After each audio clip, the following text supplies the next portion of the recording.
ദേശീയ മുസ്ലിമിന്റെ പുതിയൊരു കരച്ചിൽ കേട്ടല്ലോ നമുക്ക്. ഇപ്പൊ പാർട്ടി എന്താ പറയാ സ്ഥാനമാനങ്ങളിൽ നിന്നൊക്കെ എടുത്തു കളഞ്ഞിട്ടുണ്ട്, എടുത്തു പുറത്തിട്ടിട്ടുണ്ട്. അപ്പോ ഇനി സ്ഥാനമാനങ്ങളിലേക്ക് തിരിച്ചു കിട്ടാൻ വേണ്ടിയിട്ടുള്ള ഒരു കരച്ചിൽ കൂടിയാണ് എനിക്ക് ഇത് കേട്ടിട്ട് തോന്നുന്നത്. ഒന്ന് കേട്ട് നോക്കിയേക്ക്. മുഹമ്മദ് അലി ജിന്നക്ക് ഏറ്റവും ഇഷ്ടമുള്ള ഭക്ഷണം എന്താണെന്നറിയോ? പന്നിയിറച്ചിയായിരുന്നു എന്ന് അദ്ദേഹം പറയാറുണ്ട്. ഒരു ഇസ്ലാമിക വിശ്വാസം ഉണ്ടായിട്ടില്ല. അദ്ദേഹം 1937 ദേശീയ ഗീതത്തെ വെട്ടിമുറിച്ചത് അദ്ദേഹത്തിന് ഇന്ത്യ വെട്ടിമുറിക്കാനുള്ള ഒരു രാഷ്ട്രീയത്തിന്റെ ഭാഗമാണ്. ആദ്യം ഇന്ത്യ ഈ ഗാനത്തെ വെട്ടിമുറിച്ചു, എന്നിട്ട് പാകിസ്ഥാൻ ഉണ്ടാക്കി. ആ പാകിസ്ഥാനിൽ അധികാരം പിടിച്ചെടുക്കുന്ന വേണ്ടിയിട്ടുള്ള വിഘടനവാദത്തിന് അടിത്തറയായിരുന്നു. ഇന്ത്യ ഭിന്നിപ്പിക്കുന്ന ഒരു രാഷ്ട്രീയത്തിന്റെ അടിത്തറയായിരുന്നു ഈ വന്ദേ മാതരത്തെ പിളർത്തുന്ന സമീപനം. അതേ സമീപനം ഇവിടെ കോൺഗ്രസ് സ്വീകരിക്കുന്നു. ഇന്നലെ കോൺഗ്രസിന്റെ പ്രവർത്തക സമിതി ഡൽഹിയിൽ ചേർന്നു.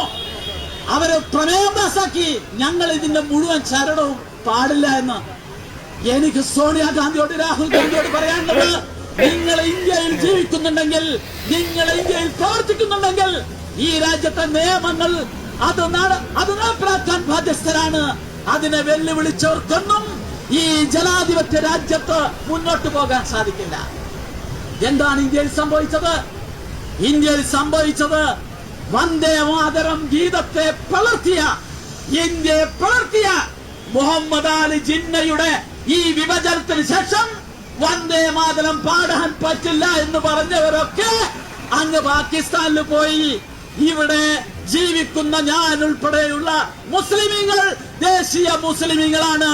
ഞങ്ങൾ ഈ ഗാനം പൂർണ്ണമായും പാടിക്കൊണ്ട് ഈ പെറ്റു വീണ മണ്ണിൽ മരിച്ചു വീഴുമെന്നാണ് ഈ സദസ്സിന്റെ മുന്നിൽ എനിക്ക് പറയാനുള്ളത്.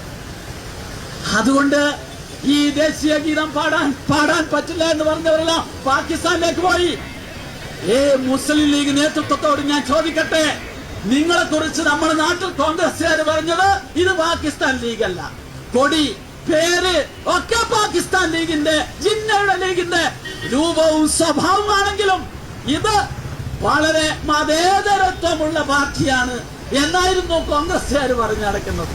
പക്ഷെ ഇപ്പോൾ നമുക്ക് മനസ്സിലാക്കാൻ സാധിക്കുന്നത്, മുസ്ലിം ലീഗിനകത്ത് ഒരു വലിയ ശക്തി ജിന്നയുടെ രാഷ്ട്രീയ വികാരം ഉൾക്കൊള്ളുന്നവരുണ്ട് എന്നാണ് പറയാനുള്ളത്.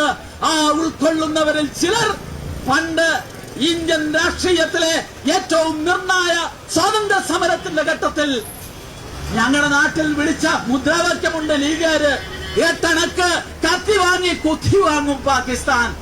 അങ്ങനെ വിളിച്ച ആളുകളുടെ പിന്മുറക്കാരാണ് ഇന്ന് വന്ദേ മാതരത്തെ എതിർക്കുന്ന മുസ്ലിം ലീഗുകാർ. ആ മുസ്ലിം ലീഗുകാരുടെ ഈ ദേശവിരുദ്ധ രാഷ്ട്രീയത്തിനെതിരായിട്ടുള്ള ഏറ്റവും ശക്തമായ പ്രതിഷേധം നമ്മുടെ രാജ്യത്ത് നുരഞ്ഞു പൊന്തുന്നുണ്ട്.